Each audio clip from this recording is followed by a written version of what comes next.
A dor desses 3 episódios no campo é um pequeno recorte do triste retrato da crescente criminalização e da violência contra defensoras e defensores de direitos humanos no Brasil. Assassinatos, ameaças, ataques físicos, virtuais, prisões, processos. Atualmente, os números só crescem. São muitas as pressões que vêm de agentes privados e também do próprio Estado contra homens e mulheres que emprestam a voz e a vida para defender os mais vulneráveis em disputas de terra, preservação de culturas, na proteção de recursos naturais, enfim, na luta pela garantia de direitos.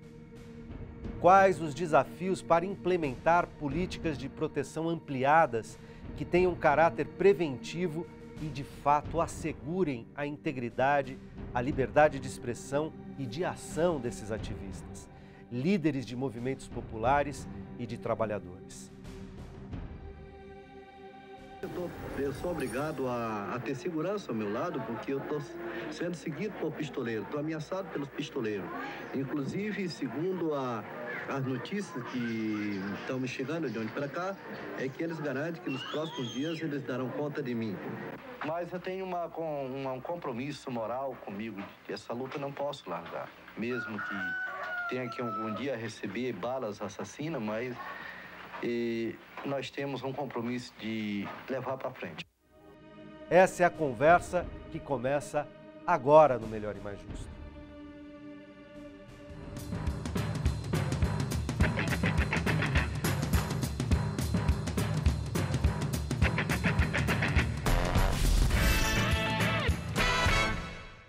Olá, bem-vindo ao Melhor e Mais Justo. Para falar sobre esse assunto, estão aqui com a gente hoje Márcio Santos, da Coordenação Nacional do Movimento Sem Terra, o MST, e Júlia Lima, integrante do Comitê Brasileiro de Defensoras e Defensores de Direitos Humanos. Bem-vindos. Obrigada. 2017 já é considerado um dos anos mais violentos para ativistas de movimentos populares, de trabalhadores, principalmente no campo, mas também nas cidades. Estudos do Comitê Brasileiro de Defensoras e Defensores de Direitos Humanos mostram que, de janeiro a agosto, foram registradas 58 mortes em todo o país, quase o total de mortes ocorridas em 2016, quando 66 pessoas foram assassinadas. Em que medida a atual conjuntura política, econômica e social contribuem para o acirramento dos discursos de ódio e potencializam os ataques aos direitos humanos? Vou começar com as mulheres. Júlia, bem-vinda. Quanto que essa crise institucional, política, econômica, essa polarização que o país vive já há algum tempo, contribuem para o acirramento da violência no campo, sobretudo, mas também nas cidades? Eu acho que é um fator determinante, na verdade, essa conjuntura política que a gente vive agora para o acirramento da violência, né? Um fator que influencia muito a situação é esse total desmantelamento das políticas públicas, né? Principalmente de direitos humanos, mas também nas questões envolvendo campo, terra e território, as questões estruturais, né, que são situações que não começaram agora, né, são questões históricas no Brasil, que diversos governos brasileiros vêm devendo aí a devida atenção a essas questões estruturais, mas que a gente vive um momento em que a falência total dessas políticas públicas tem acirrado muito os conflitos no campo. Márcio, entra na conversa. O MST tem sido alvo, né, de perseguição, de assassinatos, não é de hoje, né? E você, como é que você analisa a conjuntura do momento? Você acha que acirrou ainda mais essa situação? Quer dizer, criou uma permissividade para que esses agentes, enfim, da grilagem de terra, do desmatamento, da ampliação da fronteira agrícola, do combate à cidadania no campo e tal, tenham ganhado uma certa liberdade, botado ainda mais as asinhas de fora? É isso mesmo. Primeiro agradeço o convite em nome do MST, desse espaço importantíssimo de diálogo com o conjunto da sociedade brasileira. E eu vou na linha da Júlia. Acho que o momento é um momento muito delicado é um momento extremamente adverso, embora o Brasil já tenha passado por momentos muito parecidos, de ditaduras, de golpes, mas a questão, principalmente relacionada ao campo brasileiro, que eu tenho mais domínio de falar, o que está, digamos assim, em relevo é a condição estrutural do campo brasileiro. Isso é o que dá o tom, digamos assim, nas questões da violência. Essa estrutura agrária extremamente adversa, extremamente perversa que o Brasil concentra e desenvolve no campo brasileiro é o, digamos assim, o fio condutor de todo o processo de violência. Um país que mantém a concentração fundiária nas mais altas taxas do mundo, onde uma mínima quantidade de grandes proprietários controlam mais de 50% das terras, já dá por si só o tom do que vai ser o destino dos camponeses, das comunidades indígenas, quilombolas, assim por diante, né? Mas não podemos deixar a culpa só na questão estrutural. Essa questão conjuntural, com o golpe e com a ascensão de forças conservadoras no poder, eles legitimam todo o ato de violência. E assim que as forças conservadoras retomaram o comando central do Estado brasileiro, na sequência, começaram a ocorrer episódios que a gente não imaginava que ia ocorrer mais, que a gente imaginava que iam ser marcados lá pela década de 60 e 70. Não, voltou novamente a pistolagem a agir solta, publicamente, que é pior, e com a extrema parcimônia do Estado. O Estado é o fio condutor de todo ato de violência, seja pela prática deliberante ou seja pela omissão, né, em relação aos conflitos que ocorrem no campo brasileiro. Vira cúmplice, né? É cúmplice. É cúmplice. Ô, Júlia, o Comitê de Defensores e Defensores de Direitos Humanos acabou de soltar recentemente um dossiê com os principais elementos dessa violência, né? Eu sei que você trouxe alguns recortes para a gente, ainda nessa, digamos, nessa avaliação inicial que eles estão fazendo e colocando esse quadro para a gente, vou pedir para a Júlia colocar alguns exemplos desses acontecimentos que estão no dossiê do comitê, para a gente, eu já tenho perguntas dos internautas, já coloco na roda, mas para a gente dar esse quadro com alguns detalhes. Pode ser? Claro. Bom, acho que vou fazer um resgate um pouco do comitê, até para a gente poder se situar nessa conversa, né? O comitê é uma rede de 30 organizações e movimentos sociais, MST incluso, que tem se articulado em torno da discussão de proteção de defensores de direitos humanos, né? Então, essa rede se organiza desde 2004, que foi quando foi criado o Programa de Proteção a Defensoras e Defensores de Direitos Humanos no Brasil. Uma política pública que foi muito reivindicada pela sociedade civil por esse contexto de conflito histórico, né, e de violência a defensores e pessoas que travam a luta aí por direitos no nosso país. E ao longo desses anos o comitê se articulou muito em acompanhar essa política, monitorar a implementação dessa política de proteção e acompanhar mesmo a efetividade desse programa na proteção dos defensores. De 2015 para cá, a conjuntura política, toda um pouco do que estamos conversando aqui, acirrou muito as situações de violência e ataques a defensores de direitos humanos, mas isso também aconteceu conjuntamente ao momento de desmonte dessa política de proteção, né? Então, o programa hoje em dia ele tem uma deficiência enorme de funcionamento e de atendimento. O Brasil é um país, né, de dimensões aí continentais e uma política dessa precisa dar conta de entender as especificidades de cada região, de estar presencialmente nessas regiões.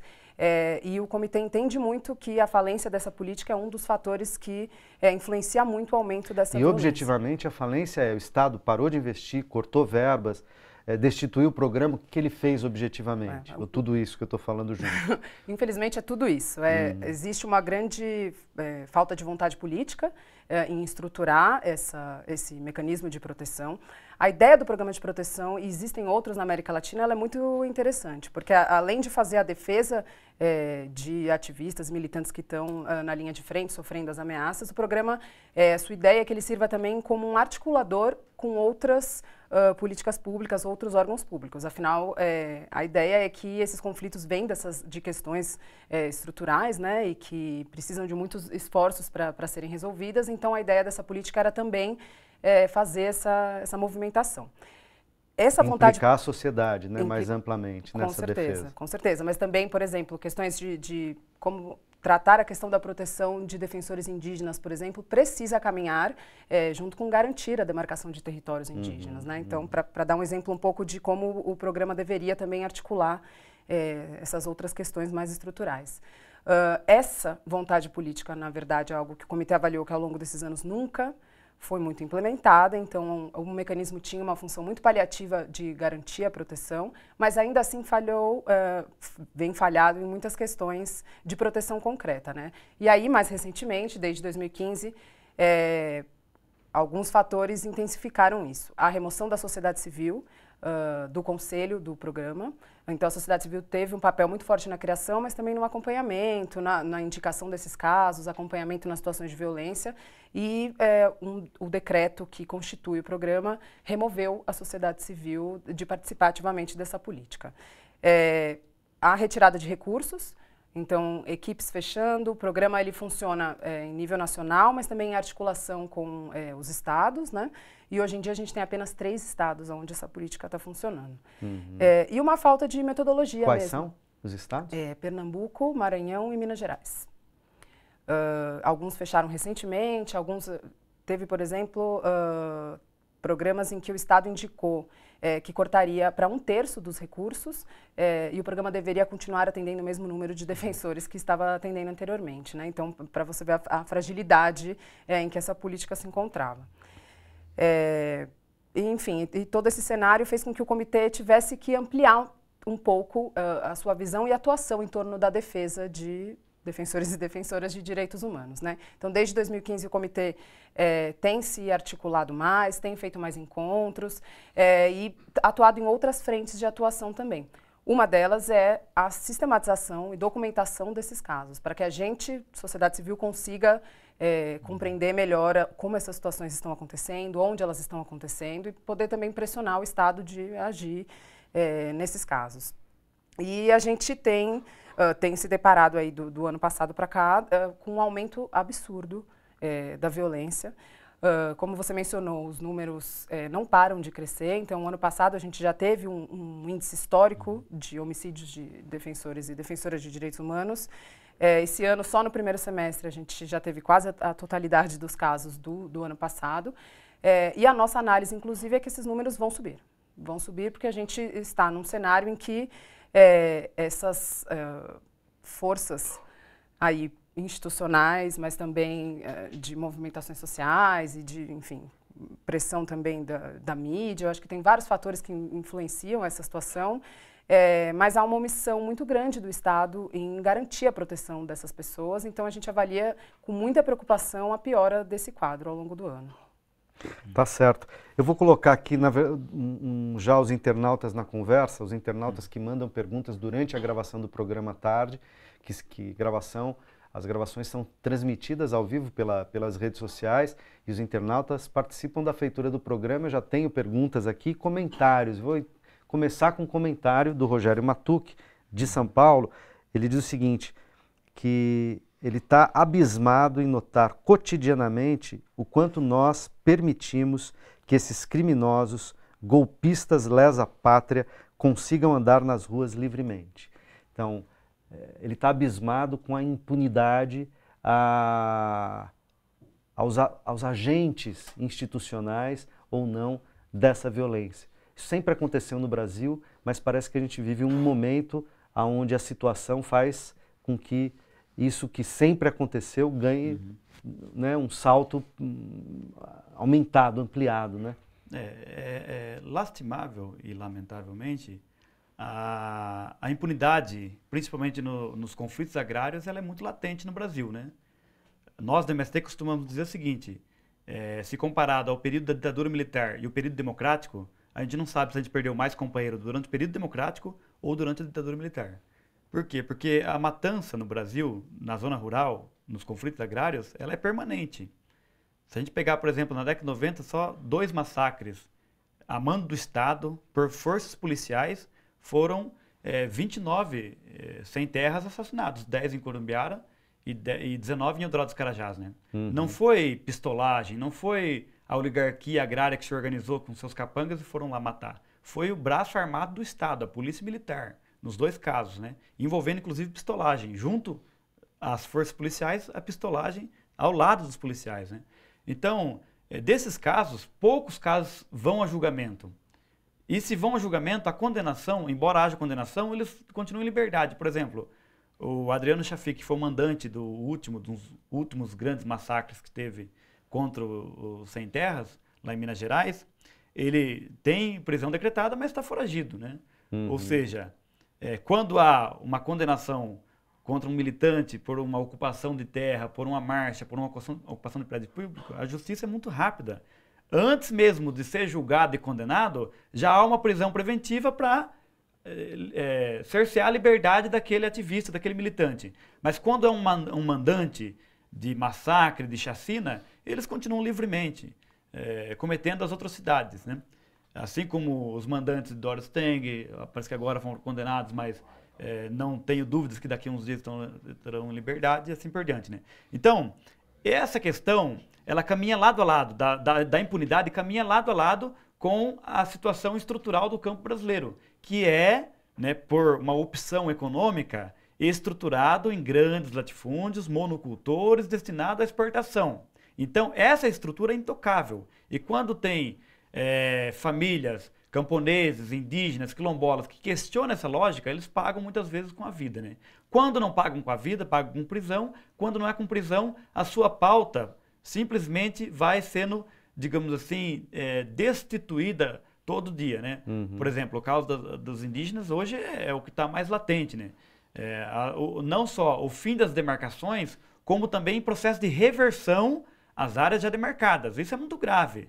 Por exemplo, o que ocorre no Mato Grosso do Sul com os Guarani Kaiowá, né? Além da expulsão de suas terras ancestrais, também tem o fim das demarcações e o confinamento das comunidades em pequenos guetos, onde eles estão suscetíveis a todas as sortes do mundo, desde bandos armados de latifundiários, como também de perseguição do Estado, assim por diante. Isso não é muito diferente com relação ao MST, né? Os acampamentos de sem terra, que convivem diariamente com a rotina, né, de conflitos com o latifúndio atrasado, né, estão suscetíveis a toda sorte do mundo, desde pistolagem, perseguições do judiciário, perseguição dos órgãos policiais, assim por diante. Infelizmente, essa é uma realidade no Brasil que não se alterou muito da ditadura militar para cá. A gente costuma dizer que a ditadura militar, embora ela tenha, digamos assim, sido derrotada em 84, no campo brasileiro, ela se estendeu um pouquinho mais de tempo, né?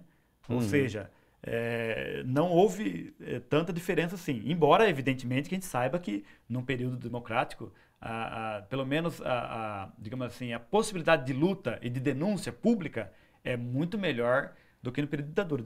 No período de ditadura ocorre que você não pode denunciar, você não pode tornar público né? aquele conflito, né? Não tem a quem recorrer, né? Ou seja, se você se recorrer, sofrerá ainda mais as consequências, né? Mas, de todo modo, você está dizendo é que mesmo no período democrático e mesmo nos governos progressistas do período democrático, que foram os governos Lula e o primeiro governo Dilma,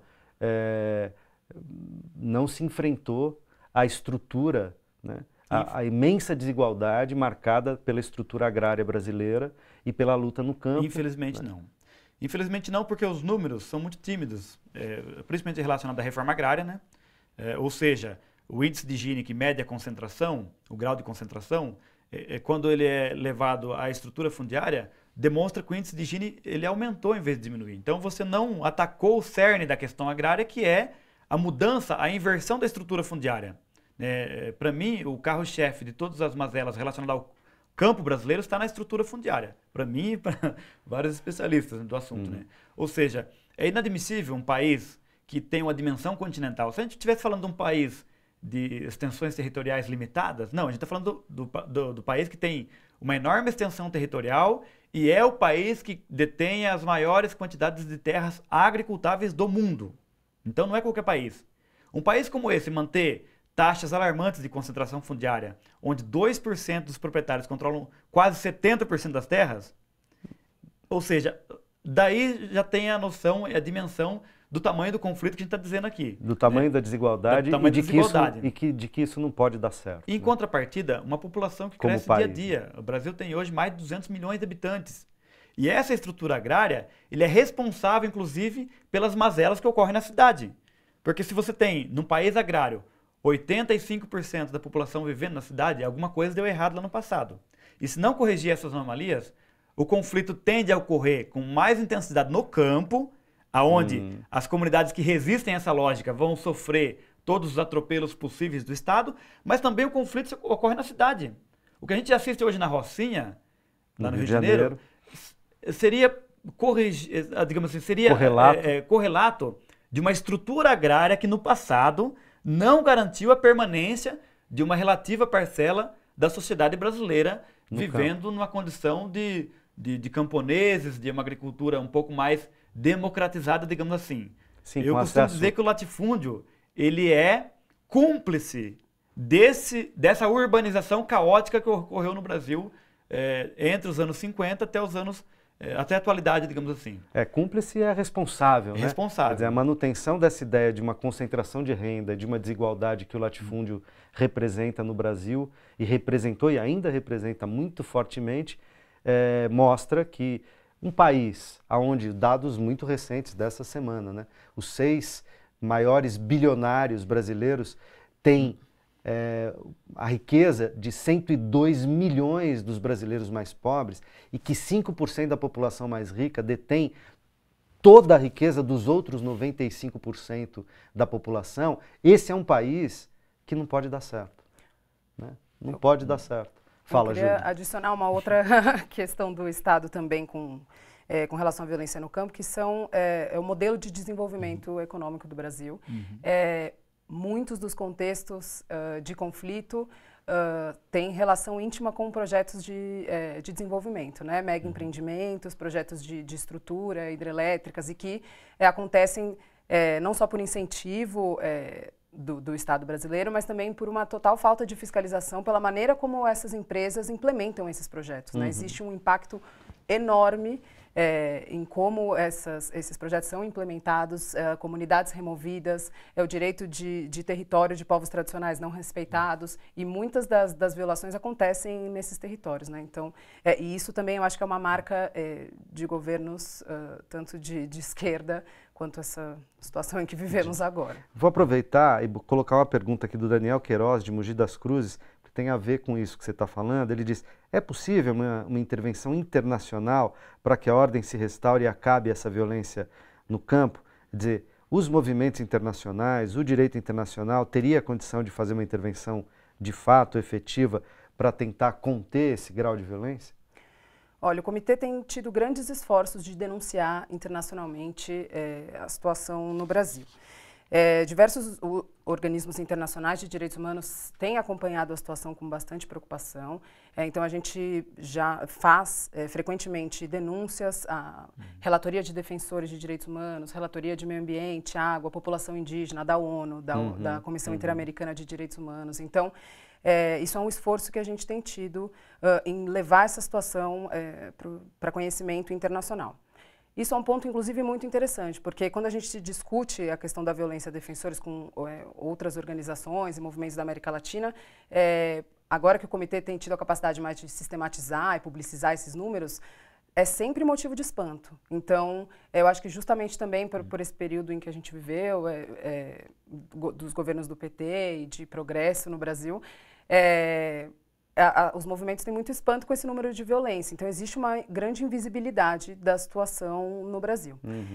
Outro esforço que a gente tem tido também é de tentar trazer esses organismos para compreender melhor a situação brasileira. E isso, inclusive, é um ponto bastante preocupante para a gente, porque a forma de atuação de muitos organismos é de cobrar o Estado brasileiro, de cobrar explicações, de cobrar com que a justiça seja feita, os casos avancem, e existe um grande silêncio por parte do Estado brasileiro em responder essas questões, né? A política pública de proteção, por exemplo, em momentos, em eventos, espaços internacionais, o Brasil sempre gosta de se gabar, de ter sido o primeiro país da América Latina a criar um mecanismo de proteção proteção a defensores, reconhecer a luta dessas pessoas por direitos no país, mas a realidade do programa não é bem essa, né? Uma coisa é criar, outra coisa é fazer funcionar adequadamente, né? Bom, Eduardo Selga, mas ele já mandou duas perguntas, é a primeira aqui. O capitalismo é um sistema que vampiriza países fragilizados, diz ele. Um governo progressista como o do PT não deveria ter criado salvaguardas para impedir uma vampirização tão fácil como temos hoje? No caso da questão agrária brasileira, é uma opção econômica feita, né? De eleger como carro-chefe o setor de agronegócios, que embora tenha toda uma pompa, toda uma propaganda na TV, se comparado à riqueza produzida na indústria, a quantidade de riqueza produzida pela agricultura é ínfima, porque a gente está falando de exportação de produtos primários. Né?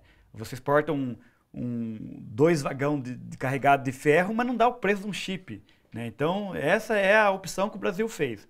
Essa opção, ela está dada ao fracasso, digamos assim, porque é a extração de todos os recursos naturais, seja na produção de soja, de milho, de suco de laranja, seja na produção de cana-de-açúcar, ou na extração de minérios, assim por diante, né, para exportação, mas com baixo valor agregado. Então você saqueia o território nacional e envia para os países de ponta, digamos assim, num preço irrisório.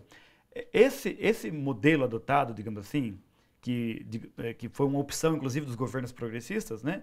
Porque é uma forma mais fácil de inserção. Você não cria rupturas, né? Como é o processo da industrialização. Você vai brigar com gigantes quando você opta por um processo de industrialização. A economia primária brasileira, ela, digamos assim, ela é de fato um processo de vampirização, como diz o Eduardo. O Eduardo, né? É um nome interessante, mas digamos assim, de fato é um modelo arcaico. O agronegócio, apesar de toda uma propaganda, toda uma carga ideológica, ele não difere do modelo colonial brasileiro estabelecido por Portugal, que era a organização da produção em grande escala, né, em grandes monoculturas latifundiárias, com um trabalho escravo, porque ainda não foi superado totalmente essa lógica, mesmo. O assalariamento no campo é um assalariamento muito diferente do que ocorre na cidade. Os direitos trabalhistas no campo estão anos-luz de diferença dos operários aqui do ABC, por exemplo, né?